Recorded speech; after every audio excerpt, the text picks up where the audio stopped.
I am a 36 years old male. My wife passed away 2 years ago. I have an 11-year-old son named Sean. I'm doing okay, with money. I have a stable income and support system. I have a friend named Kate. We've been together since we were kids.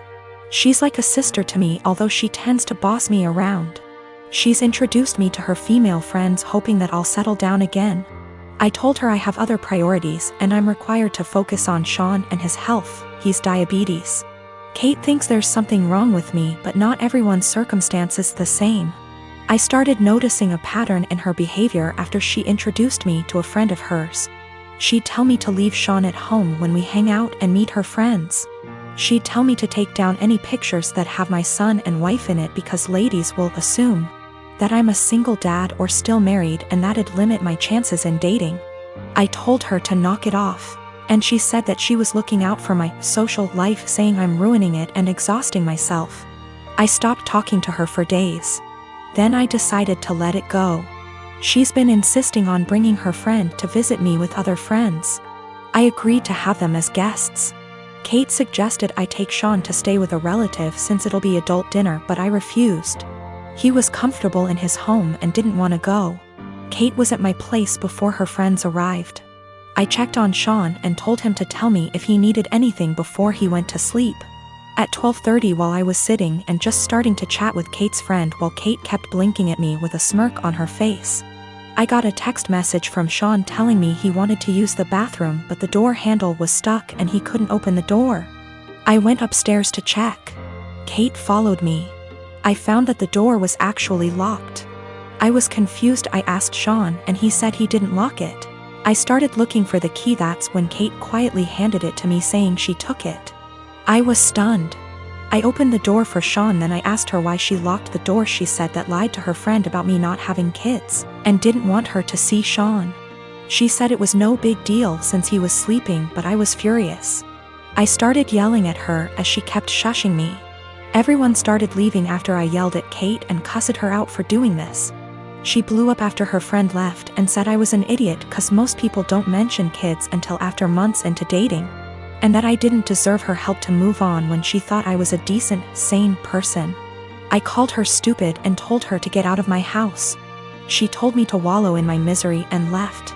Then her friends kept blaming me for making a scene and treating Kate like that, especially since she cooked dinner and helped a lot.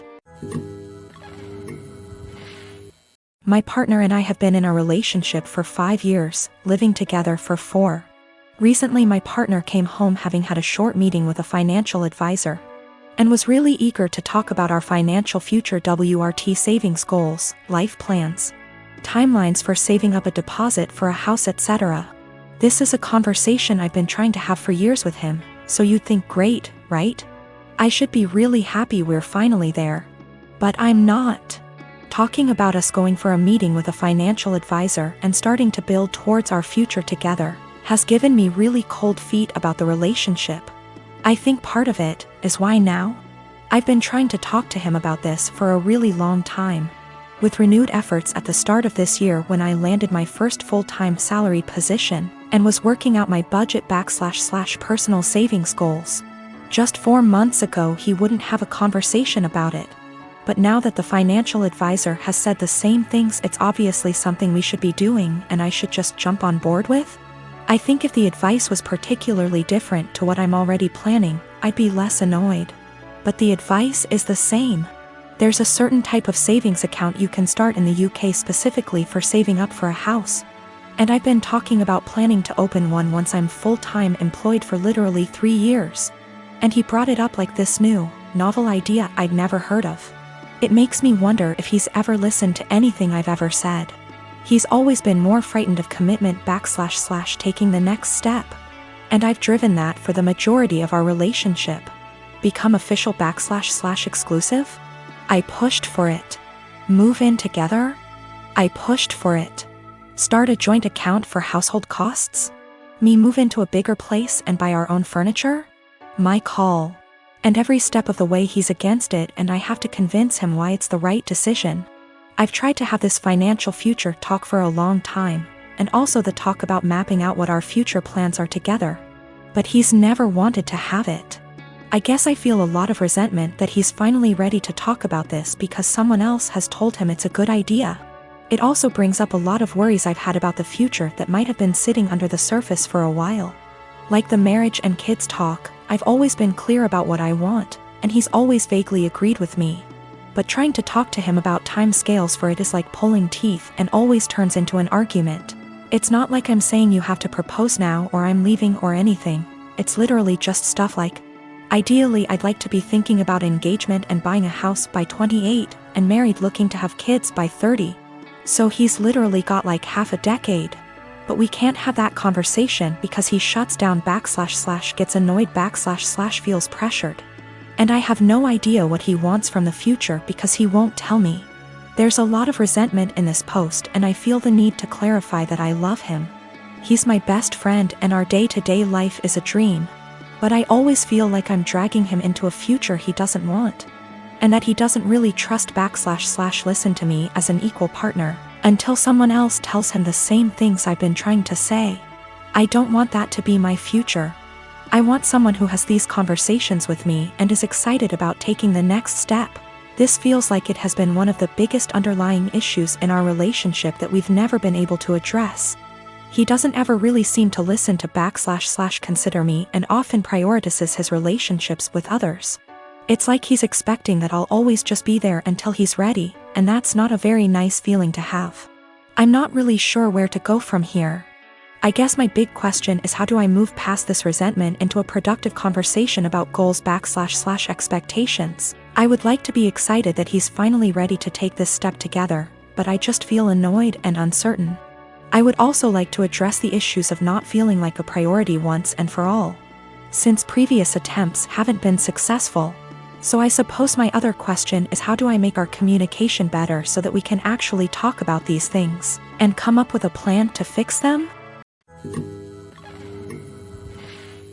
I've been married to my wife for 10 years and we're a mixed race couple. I'm Asian and she's Caucasian.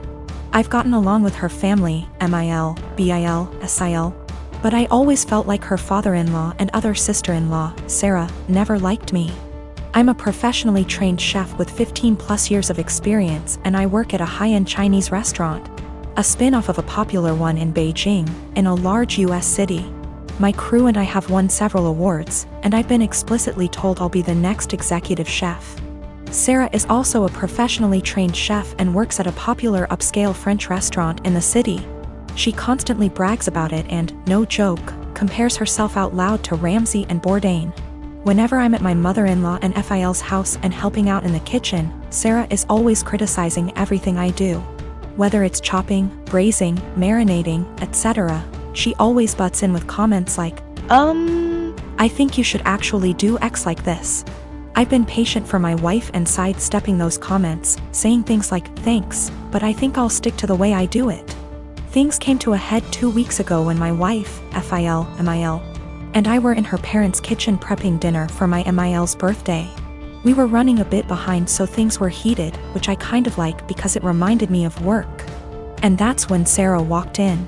She took one look at what I was doing, scoffed, and said something like, oh wow, okay, so that's not the right way of doing things. It hit a nerve and I pretty sternly told her to stop criticizing my cooking and that I'm also a chef like her. She laughed and said making kung pao chicken at some Chinese restaurant doesn't count. The kitchen went silent, father-in-law snorted / chuckled, and my mother-in-law yelled, Sarah, what is wrong with you?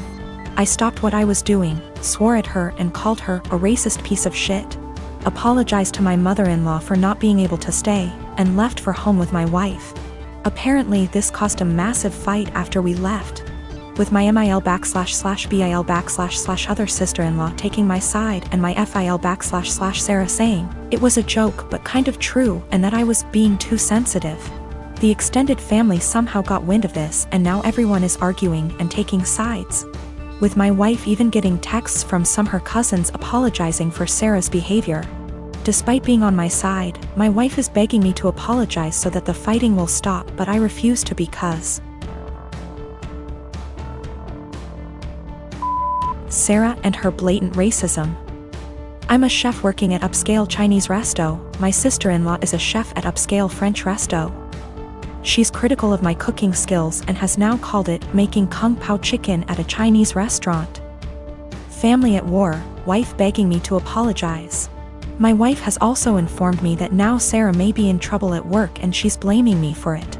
Apparently one of her co-workers heard her rant about what happened and reported it to management. So it looks like one of my wife's cousins found this post and put it on Sarah's Facebook wall going, "This is you, right?" Her FB friends are starting to comment with things like, "If this is you, Sarah, then I'm disappointed. I think Sarah's still at work, shit might be hitting the fan soon," and now my wife is pissed too. My wife got a call from Asiel. From wife's paraphrasing. Sarah started screaming / crying at her the moment my wife picked up and said that she just got demoted because of her Asian slur husband. Apparently some of her co-workers have her on FB and showed the post to management, which combined with her earlier rant, double whammied her back to being a line cook, and now she might get fired. My wife solidly on my side after taking the verbal abuse from Sarah. My cousin, Jake, got outed about 4 or 5 days before his 18th birthday in the summer. His parents, my aunt and uncle, made arrangements for him to be sent to one of those awful camps that claim they could cure him. A kid in his community was forced to go and came back and was clearly not well, so Jake didn't want to go. Jake ran away from home and jumped from one family house to another. His folks didn't file a missing person report because they didn't want to look bad to their neighbors. They just told them that he went to that camp willingly. He disappeared in the middle of October and turned up in my city a week later. After making sure he was safe to bring home, my wife and I allowed him to stay. He didn't want me to tell the rest of the family for a while, because those people at the camp keep showing up to take him. I made sure to talk to a lawyer, who assured Jake that they cannot take him. 3 days ago, he told his parents he was here. A few hours later, those damn camp people showed up, but they were unable to take him. My family has been blowing up my phone for the last 2 days, angry that I didn't tell someone sooner. Well, Jake didn't feel safe yet, and still doesn't. I wanted to make sure he was ready. Still, even those that want to protect Jake is upset with me for hiding him. I figured I wasn't the for hiding him from my more narrow-minded family. It was those that really wanted to help Jake that made me feel guilty.